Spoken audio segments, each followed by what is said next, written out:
মেয়ের নাম হচ্ছে সুপর্ণা সরকার। মেয়ে আমার বাসুরদি। মেয়েটা বিয়া দেওয়ার পরের থেকে তারা আলাপ সালাপ দিয়ে বিয়ে হয়েছে, কোনো ভাগ্য হয়েছে না কিছু না। ছেলের মা এবং ছেলে গিয়েছে, ছেলের বইজামাই গিয়েছে, তারা পছন্দ করেছে, সামাজিকভাবে বিয়ে হয়েছে। ছেলের নাম কি? ছেলের নাম প্রবাল সরকার। পেশায় তিনি কি করেন?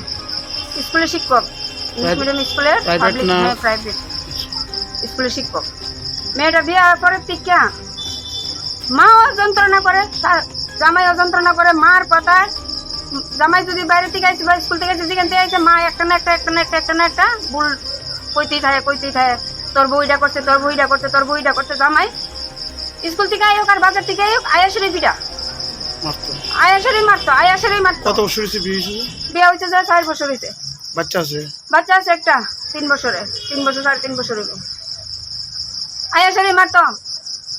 মধ্যে দিয়া মাসির বাড়ি গেছে, দুঃখে থাকতে পারতেছে না, কষ্ট সহ্য করতে পারতেছে না, গেছে মাসির বাড়ি।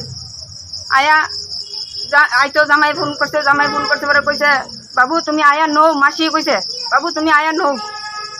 মাসিরে ফোন করে কইছে, আমি গিয়ে আনতে পারতাম না, তাই না আইলে আমার ছেলে বাড়িতে না দিয়া যান।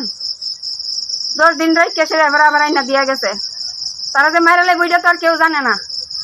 এরপরে যখন ময়নামা বাজারে কীর্তন, বাপের বাড়ি কীর্তনের সময় মায়া আয়াসে মায়ের বাপের নিচে পরে কীর্তন আরম্ভ হয়েছে। রাত্র 10:30 না 8টা বাজে পরে গিয়া মায়ের কীর্তন লেগে গেছে, মায়ের মা নাতি সহ।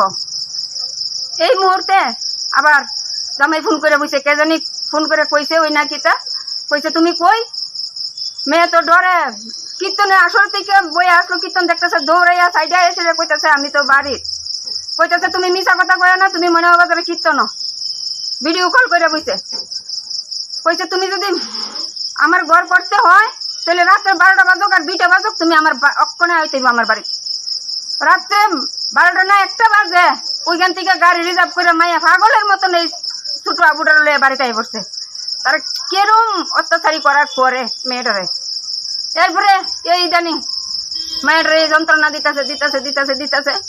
সকালবেলাও বলে মারছে, বিকেলবেলা আবার বলে জামাই আইসে, বলে জামাইয়ের মা বলে কইছে, দেখ তোর আবুরে কিন্তু তোর বউ খাওয়ায় না, বাচ্চা খাওয়াইছে না।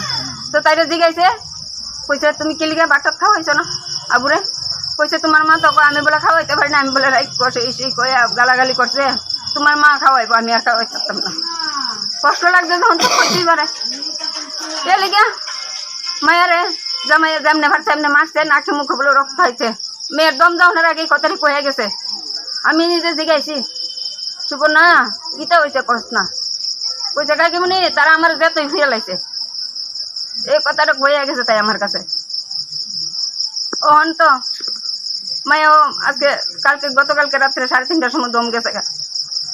কিভাবে লাগছে আগুন? আগুনটা তো তাই দূরে কইছে, কেমন তারা আমার যেতা আগুন পুড়ে লাইছে। কেরোসিন ডাইলা জামাই আর শাশুড়ি কেরোসিন ডাইলে আগুন ধরাই দিছে। এই কথাটা তো বারবার কয়ে গেছে।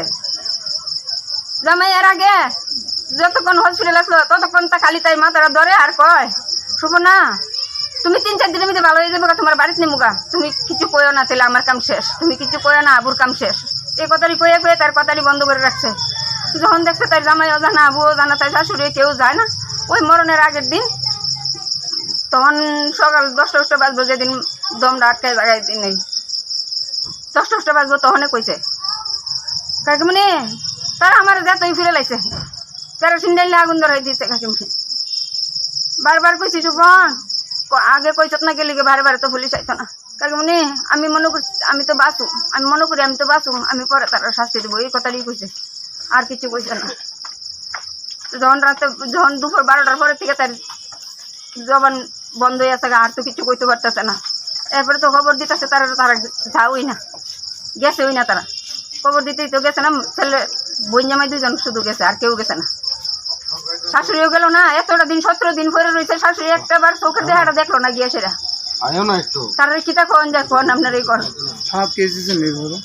থানাত কেস দেওয়া হয়েছে, জামাই থানাতেই আছে, জামাই দেখছি না আমরা।